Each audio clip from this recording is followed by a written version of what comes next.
please come up to the microphone and announce your name.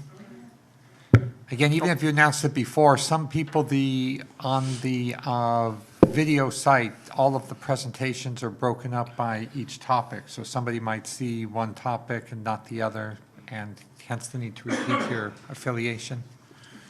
Bob Borsch, University of Alabama, Birmingham. Yeah. Others have used directed ferrous impregnated catheters and other devices by utilizing MRI for the direction and the propulsion and other imaging methods for the imaging to avoid the problems with artifact. Yeah.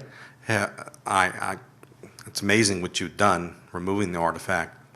But have you thought of, and I'm sure you have anybody done work on using another imaging modality for the imaging and then the MRI for the propulsion? For example, if you can direct your nanobots to the tumor using fluoroscopy or CT, but use the MRI, because there are combined systems now, to propel the... Well, I mean, of course, we thought about that. The thing is, I think they didn't use the MRI itself for propulsion. I think if you use, for example, I think there are systems like X-ray or something, and you can use additional coils.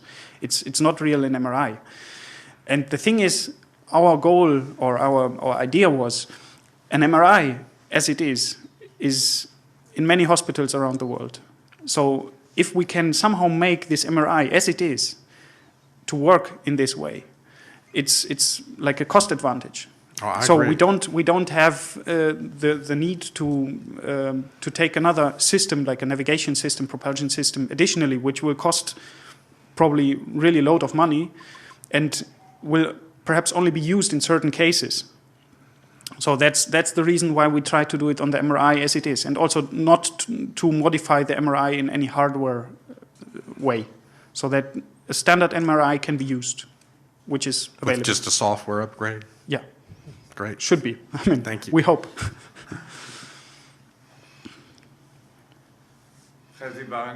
I think we should take advantage on diseases. You know, what I said is strange. But many diseases have some things typical to them that if you make use of it, you can benefit a lot. And cancer is one of these excellent example.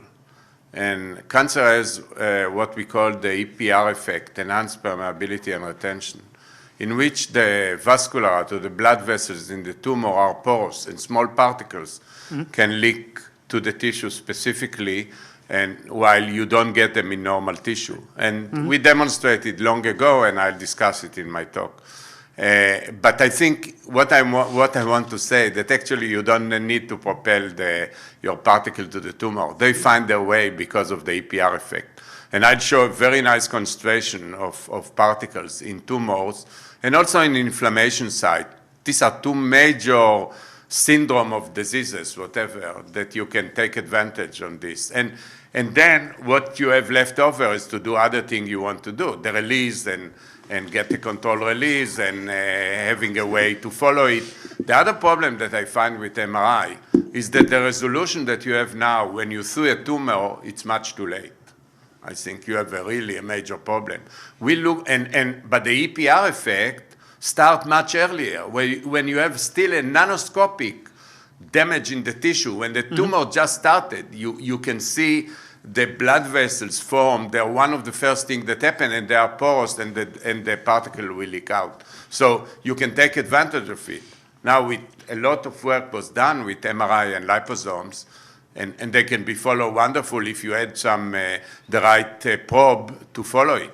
And you can do a very nice imaging with it. So you can enhance your imaging, but I think what you have to go is backward, really, and try to improve the resolution to the level that you have less than 1 millimeter tumor that you can see. And then you start talking something serious, I think. Okay, but the thing is that the goal is not to direct these particles until the tumor, but into the feeding vessel. So that means we try to target it more than conventional, for example, chemotherapy. So we don't flood the whole body using some chemicals or some drugs, but we try to at least bring it in the near the tumor, so that of course, in that area, we still have side effects, collateral damage, and so on. But we have like a more targeted approach. So that is the idea behind it. So we bring it to the EPR, not we. That's a disease made. Bring it to the tumor, to the tumor tissue itself, already extravasate inside the tissue itself. And then you can do whatever you can do. That's depend on your immunization, on your technology, on many other things. But that's another aspect. But bringing it to a tumor today, for people in our field, is not a big deal anymore. okay, I'm looking forward to your presentation. Next question in the, on the back, right side of the room. Yes, please. From Ohio State. Yes, indeed. Stephen Lee, Ohio State University. So I agree that EPR effect is potentially extremely powerful. However, tumors are not homogeneous spaces. In fact, you know, there are necrotic domains, there are domains with greater or lesser degrees of perfusion. So once it arrives at the tumor, and in fact, once it extravasates, there still is a barrier that needs to be crossed by the therapeutic. Yep. And so I wonder if you could comment, are there any provisions in your design for subtumor navigation or directing of materials once they have reached the tumoral site? Well, at least not from the propulsion side. I mean, we cannot. There is the problem that we cannot image so small structures. I mean, if we like tumors are chaotic, tumors may have certain areas which are small, but still, we would be, like to target them also. But the thing is that we cannot only control these particles on a bigger scale, at least in the MRI. If we use different imaging modalities, maybe. But using this, I think there is a certain limit on how small we can go. Thank you. Dr. Blumberg, you have a question? Thank you. Dr. Baruch Blumberg, Philadelphia, Fox Chase Cancer Center. Just a general medical comment, and that is there's concern that therapies that are directed towards killing cancer cells and not killing normal cells have to some extent been disappointing.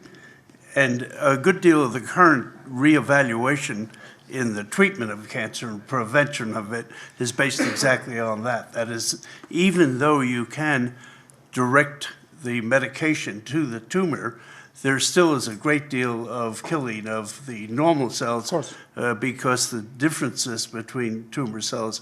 Now, that's been a problem ever since cancer chemotherapy has started, and I think this is a caution, you know, we need to observe. If I understood correctly, this doesn't deal with metastases unless they're very large. Is that? Yeah, I mean, if we want to control the particles to a tumor, it has to have a certain size, else we cannot do it, at least not with the MRI. Then we would have to use different modalities. I see. Okay, well, Christian, thank you very much. Thank you.